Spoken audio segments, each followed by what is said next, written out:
Hi, have a nice day. இன்றைக்கி நம்ம பார்க்க போகிறது கோகோனட் போளி.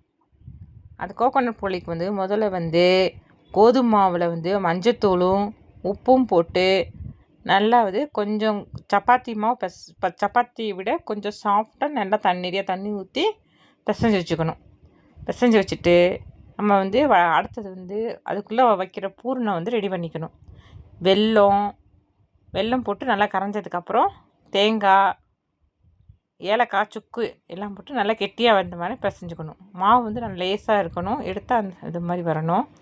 அதை எடுத்து ஒரு பேப்பரில் நெய் தடவி அந்த மாவை எடுத்து வச்சுட்டு நம்ம பூர்ணம் பண்ணோம்ல, அந்த பூர்ணத்தை ஒரு உருண்டையாக பிடிச்சி நடுவில் வச்சு அந்த மாவு இழுத்தா இந்த மாதிரி வரணும், சாஃப்டாக வரணும். அது சுற்றியில் நல்லா வச்சு விட்டுட்டு நல்லா உருண்டை பிடிச்சிக்கணும்.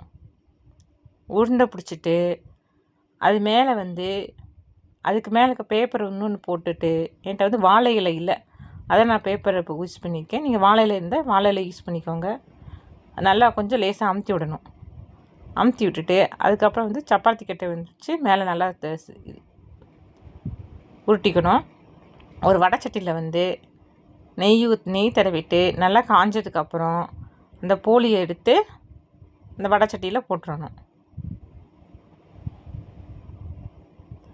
போட்டு ஒரு சைடு வெந்ததுக்கப்புறம் இன்னொரு சைடு திருப்பி விடணும். சுற்றிலும் நெய் ஊற்றிக்கோங்க. நெய் ஊற்றிட்டு ஒரு சைடு வெந்ததுக்கப்புறம் இன்னொரு சைடு திருப்பி விட்டுக்கணும். சப்ஸ்கிரைப் பண்ணுங்கள். அப்போ தான் ஸ்நாக்ஸ் வீடியோ அப்பப்போ கிடைக்கும் உங்களுக்கு. இந்த கோகோனட் போளி பிடிச்சிருந்தா சப்ஸ்கிரைப் பண்ணிக்கோங்க, லைக் பண்ணிக்கோங்க, ஷேர் பண்ணிக்கோங்க. நீங்களும் வீட்டில் செஞ்சு பாருங்கள்.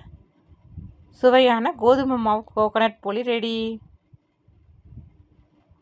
வாங்க சாப்பிடலாம்.